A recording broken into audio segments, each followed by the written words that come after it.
All right, welcome back to the Ottawa studios of Inside My Canoe Head. I am your host, Dr. D. Today, we are going to talk about building that life you want. How do I go from here to there all on my own without needing external help? It's how the successful people are successful. They realize, they look around, no one's coming to help. It's up to you. So sit back, grab yourself your favorite beverage. Let's get at her. All right, thanks for joining us again. We love your feedback. Continue to drop it to us at www.insidemycanoehead.ca. You can send the show a text. You can drop us a support. And if you really love what we do here at Inside My Canoe Head, feel free to drop me a love and a hot coffee with Buy Me a Coffee.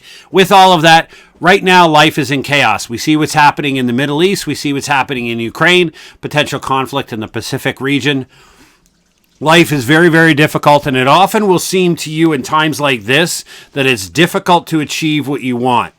That the idea of sitting down and writing a strategy and thinking about future goals and what you can become seems a little bit ridiculous when the world is perpetually on fire, whether it's political disasters, economic disasters, natural disasters, cultural disasters. It doesn't matter. It seems like we all live in this time and space. We're under a continuous, non-stop pressure of things that are going pear-shaped. The shizzy seems to be hitting the fizzy every freaking day. So what can you do about it? What control do you have? Well, we often talk about the Stoics here. Ryan Holiday's book, The Daily Stoic. If you don't have it, it's a fantastic read. I read it every day when I write in my journal. And basically, they remind us that we live in an environment that we can't control, right? When you sit back and think about it, you have very little control around the world around you, right? An exceptionally little amount of influence you have on what is going on in the world around you. However, what you have absolute choice over is how you are going to choose to react to the events that are beyond your control. What do you do when bad days happen? What do you choose to do when somebody does something? What do you choose to do when certain decisions are made by politicians, especially the ones you didn't vote for, right? In a democracy, and I live in a democracy here in Canada, I get a say, but I don't get the final say. So if my person doesn't win the election and my party doesn't get into power, it's not like my government's a failure. It's what the collective society wants. So as they enact policies that I totally disagree with, what am I to do? Well, I can pound around the streets like a petulant toddler carrying signs and whining about the world around me, or I can sit back and say, hey, this is happening. It's beyond my control.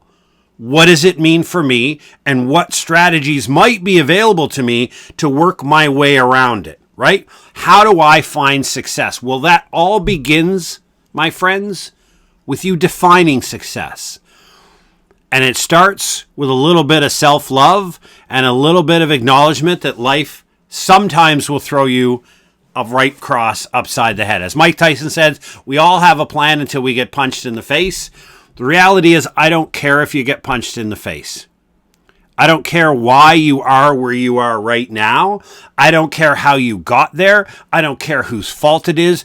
Let's blame, if it makes you feel better, blame 50 people for all the things that they did to put you where you are today. That's perfectly within your choice. What we're going to do is talk about how do we get from A to B, right? First of all, we have to accept that we're at A. And this is not about beating yourself up. This is not about calling yourself a failure. This is about looking that incredible person in the mirror and saying, I am where I am because of a whole series of events. But everything that happens past this point, it will be my fault. It's why when we talk about preparedness and risk and resilience in the Roadmap to Resilience, that 5-part series that we have up on our Substack, our YouTube channel, and on the podcast, the first thing that people need to do to adopt a prepared life is to accept responsibility for their outcomes, right? If I succeed or if I fail, it will be my fault, right? Everything that happens in my life is my fault. It's not somebody else's fault. I don't fail to achieve my goals because somebody else did something. That's just a scapegoat. The first part of getting yourself in order and moving forward is accepting that I don't care what happened to this point, but from this point forward, absolutely everything that happens will be my fault, and that's exactly the way I want it. Gary Vee famously says the same thing. I'm starting a business. I have a business called Preparedness Labs Incorporated. It's a Canadian research and education firm into risk, resilience, and preparedness. If it succeeds to get to a 7-figure company, that will be my fault. If it never gets past a $20,000 company, that will be my fault. Right? You see that the difference there? Like, I'm not going to blame market forces. I'm not going to blame political decisions. I'm not going to blame bad partnerships. You could go on with a plethora of excuses people want to come up with. My success or failure is up to me. So if my company succeeds, it's because of me. If my company fails, it's because of me. If I get fit, it's because of me. If I stay fat and obese, it's because of me, right? It's all about assuming I'm here. It doesn't matter why I got here, but I'm deciding I want to go forward. So have your pity party, have your 24-hour woe is me, and then look at that incredible person in the mirror and say, okay, I love you. It doesn't matter why we got here, but here we are. Now let's figure out where we want to go from here. And we've talked about a lot of writings, and if you follow me on Substack and a number of the podcast episodes before, we've talked about building a life strategy. And a life strategy is somewhere ground around strategic thinking. And strategic thinking and strategic planning are two distinctly different things. Strategic thinking is the idea of where do you want to be? Visioning. What does your world look like? So if I was to say to you, if you could write the script, realistically, where would you want to be in 24 months? I like 2 years because sometimes 1 year transformation is pretty tough to do, especially if there's an education piece in there, etc. So if I was to ask you, where do you want to be in 24 months? Irrespective of everything that's going on, if you had to write the script, where would you be? And think about it through the lens of your personal relationships. Think about it, your personal health, which is your physical and your mental health. Think about it through your financial health, where your finances are now and where you'd like them to be in 24 hours. Think about your professional life. Whatever it is you do for a living, whether it's a barista or a lawyer and everybody in between, where do you want your professional life to be in 2 years? And your last part is your community service, right? Where do you want your community service and the relationship with the broader community in which you choose to live? Because I'm assuming you live in a place that you could move if you wanted to, right? So you look at it through those 5 areas. We're going to tackle each one in a piece. But if you think about where do you want to be, it's saying, and I'll give myself, I'm on this journey right now, so throughout this conversation today, I'll use me. So a couple of months ago, I did this and I started this process. In 24 months from when I started, I want to weigh 180 pounds, right? I weighed well over 240. I now weigh 225. I'm on that road journey towards 180. I'm not there yet, and it's not a race to the bottom, but I've got a clear goal of, for my physical fitness, what I want to be able to do, the tasks I want to be able to execute. Because if it's measurable, there's a likelihood you do it. For example, in 2 years, you would like to be able to run a half marathon in under an hour. Okay? You want to run 21 kilometers in under, no, that's a little much, in under 2 hours, right? You want to run the half marathon in under 2 hours. That's your goal. That's a realistic goal. You measure, whatever, and then you sit down and you say, okay, I'm here at A, and this is where I want to be at B. What are the things that I need to do along this road going from A to B or B to A? What do I have to do to make that successful? Right? And so you're taking from your strategic idea of where you want to be to where you actually are to where your goal is. If you think about it as a roadmap, right? And you take a vacation, you go on a road trip, there's a whole bunch of stops along the way, places where you have to make a decision. Am I turning left or am I turning right? This is the type of thing. So when you think about your physical fitness and your mental health, we always say in physical fitness, there are 3 things that you need to worry about. Your sleep, your diet, and exercise. And all 3 are within your control. As my old Sergeant Major used to say, you are what you eat, which means what are you stuffing into your pie hole? Because that's perfectly voluntary. I believe you do not live in a place where people force feed you. Your exercise. The human body was designed to operate in nature. And really, an anthropological writer put it this way, that the human animal is designed to walk long distances, periodically carry heavy things, and be able to sprint short distances. So if you just think of it that way, whatever workout program you want to join, whatever gym you want to join, whatever non-monetary bodyweight program you want to follow, the essence is, as a human animal, you're designed to sprint periodically, carry heavy items if necessary, and be able to walk long distances. That's what you're designed to do. Set up your exercise program to do that. And sleep comes when you drink less coffee in the afternoon. But the idea is you're supposed to get 7 or 8 hours of sleep. And what sleep actually is when you're laying horizontal or near horizontal, that's when your body repairs. That's when your body does all the work to repair the damaged muscles, to rebuild the muscles that you strength trained with. They're repaired in the evening, not during the day your body's busy doing other things. So the idea being is just using that physical fitness as an example. I'm here, like at A, and I want to go here in B. This is how I get from one to the other. The reason it's important when we think about strategic thinking is, do you have an intent as to where you're headed to go, or do you just randomly run through life and figure out what you want? Think about the pandemic. Think about people during the pandemic who had a strategic pivot plan for their finances. They got fired, and what did they do? They had their 24-hour pity party, and then they got their arses up, and they went after it. They said, okay, I'm going to go find work over here, or I'm going to go do this. How many people did you know that when the pandemic started, they simply sat on their couch and waited for normalcy to return? They were actively doing absolutely nothing to try to improve their situation other than sitting on the couch and just trying to make it through. The whole idea of moving your life forward through a strategic plan is everybody who's successful has one, right? So if you are in university right now and you want to be a doctor, right? You can't sit at home. You actually have to do something.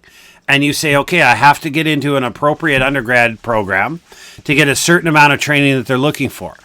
In North America, you have to take the MCAT test. I then have to research what they're looking for in the interview process.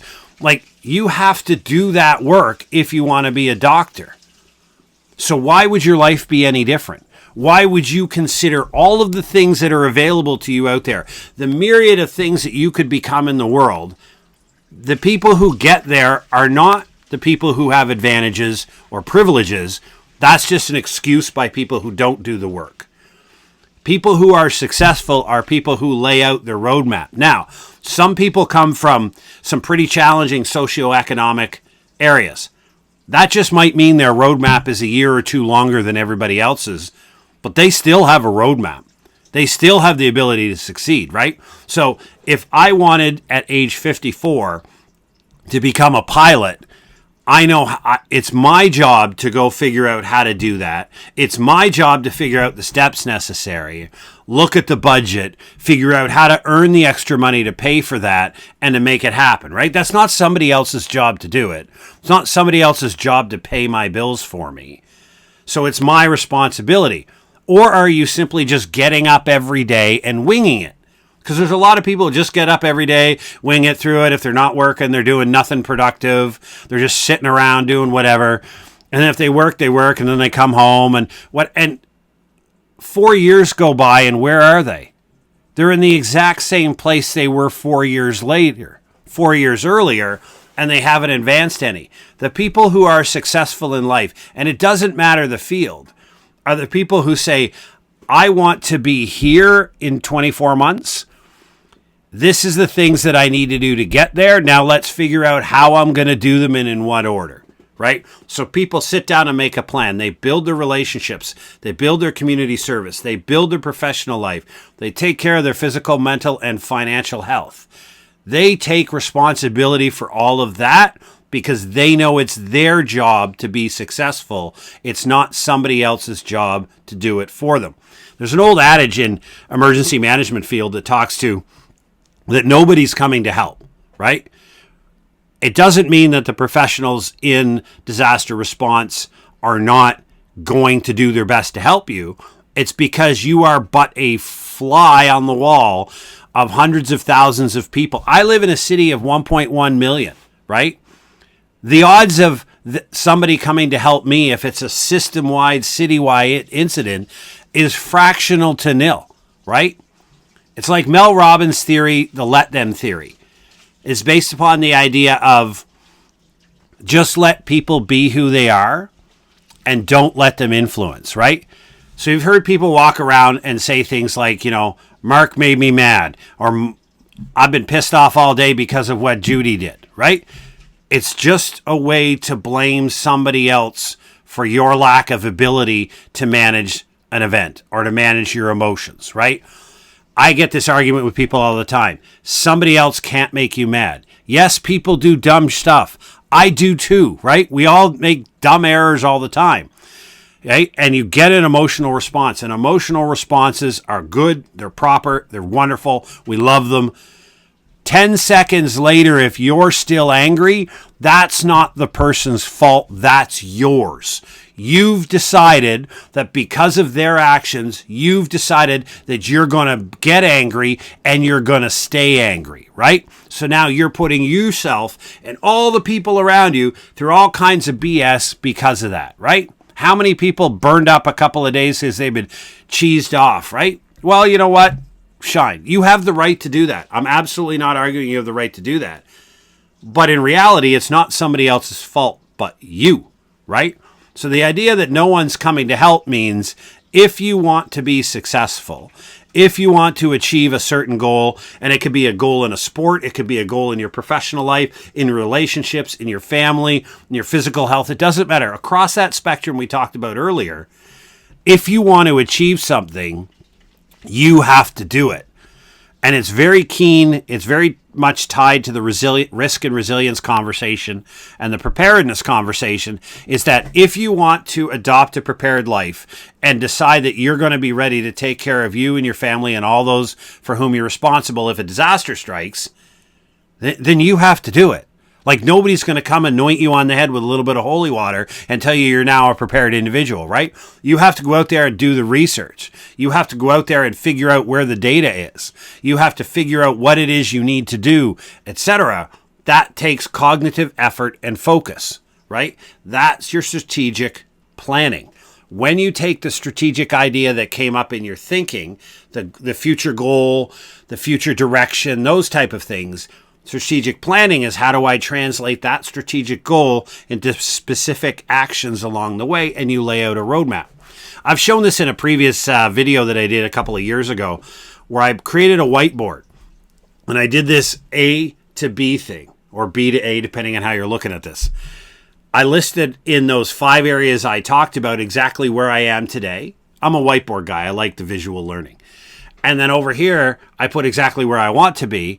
And then I figure out all the waypoints that happen to have in the middle. So all of a sudden now I was tracking about 45 things in a little journal. Like, this is not complicated. I just have a cool little journal here and I just track it in there. Where am I right now? And I come back and visit it once every 30 days and say, am I on track?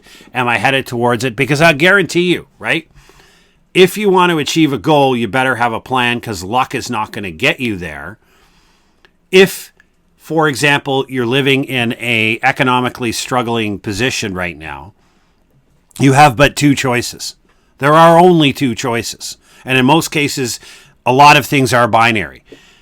You either have to earn more money or you have to spend less money. Those are really the only 2 choices. I can't tell you which one is correct for you. I don't know the details of your situation. But when I look at my balance in my life, I know that I can't live on more than 80% of my income, because there has to be some fudge factor there for when bad days happen and stuff goes haywire. Now, emergency fund planning, all of that, great financial advice. I'm not a financial advisor, right? But I know in the financial world, it's my responsibility to pay for my retirement. It's not somebody else's job to pay my bills when I retire. That's mine. It's my responsibility to pay my bills today. That's not somebody else's job. That's mine. And if I'm currently not earning enough income to both pay for today and save for retirement, I have but two choices. I can either cut, and a lot of people can't cut much. Let's be fair. Prices are ridiculously high right now. So then you have to look, how do I make more money? How do I earn more money? Now, there's two ways it's getting a raise. It's convincing your employer that you're worth more. And the other way is simply figuring out, if I want to, like, say, for example, I make $40,000 a year in my current job and I want to make 50, well, your employer's probably not going to give you a $10,000 a year raise, a 20% raise. So you're going to look around and go, you know what? I'm out, right? I'm going to go figure out which job pays $50,000. I'm going to figure out what is the training required for that job that I don't currently have, figure out the most economical way and methodology to get that training. I'm going to get that training, and then I'm going to apply for the job, right? That's somebody with a plan that realizes economic times are tough now. I need to make more money. And they don't whine and complain about not having money. They figure out, okay, how do I go get more money? And this is not quick. It's not overnight. It's how do I earn more? And so the theory keeps coming back to where you are now and where do you want to be in 24 months? Only you can answer that. And there's no wrong answer, right? I had this great conversation with a friend of mine in Toronto, and he had said he remembers in his, I'll joke with him. He's a little bit older than me. He remembers in his younger age where the profession of waiter was an actual profession. We often think that it's just a temporary job for young people to pay through university, but being a waiter or being a barista in some parts of the world are an actual profession, right? So they earn a profession and they earn well, and as they get a greater skill set, they move farther up the food chain to more specialty high-end restaurants. So when you go to a high-end restaurant that costs you, $300-400 for dinner, the waiter in these other places there is somebody with 20 years of wait staff experience, and you're not only is the food of great quality, but the service is exceptional quality because you're dealing with a veteran server, somebody who's made this their career, right? There's absolutely nothing wrong with I had a great conversation, and I learned so much from this young lady. She was a barista at Starbucks, and she wanted to be a painter. Her real passion was being a painter and selling her paintings. And she was very good. I'm not an art critique, but to my eye, it looked very, very good, and I think it was beautiful work. What's wrong with that life?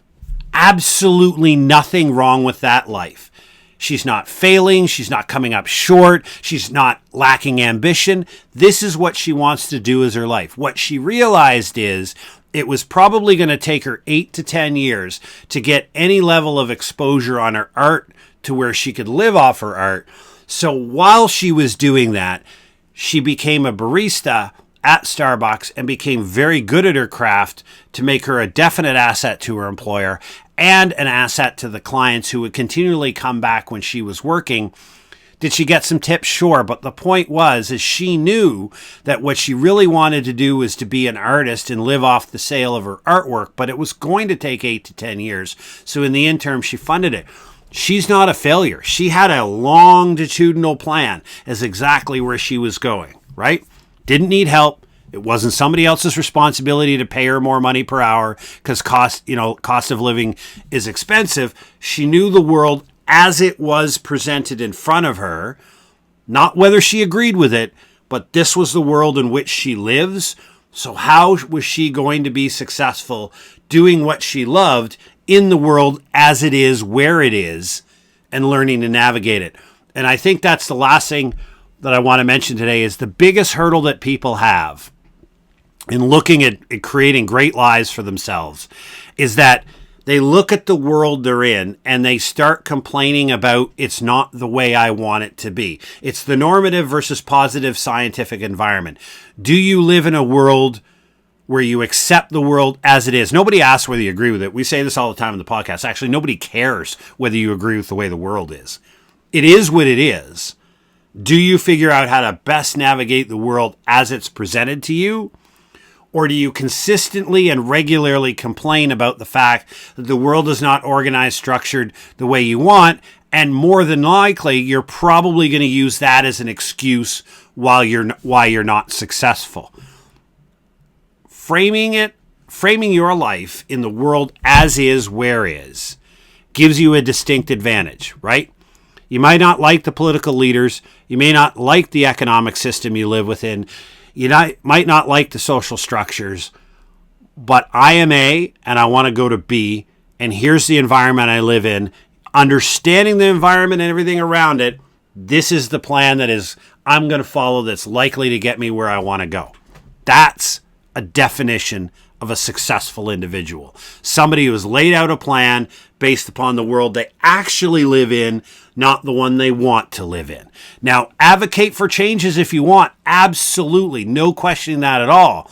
But to be successful does not, if you think it needs significant change for you to be successful, then the change is not the problem, you are, right? Learn to adapt to where you live or change where you live to a place that works better, right?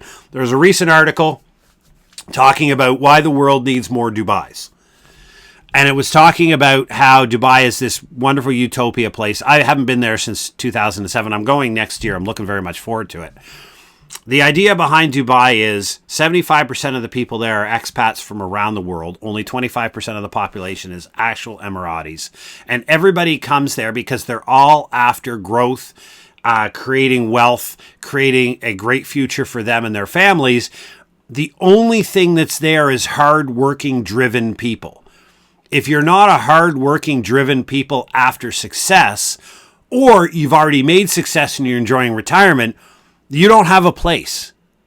They don't. The people who complain about and look for government benefits and all this, like those people don't exist there because the society's not structured that way. Now that's a bit of a utopian statement. I haven't been there in 20 years, so maybe it's different than what people tell me. But the point is that that's not the real world. The real world where we live, like I live in North America, does not look like Dubai. And can we replicate that?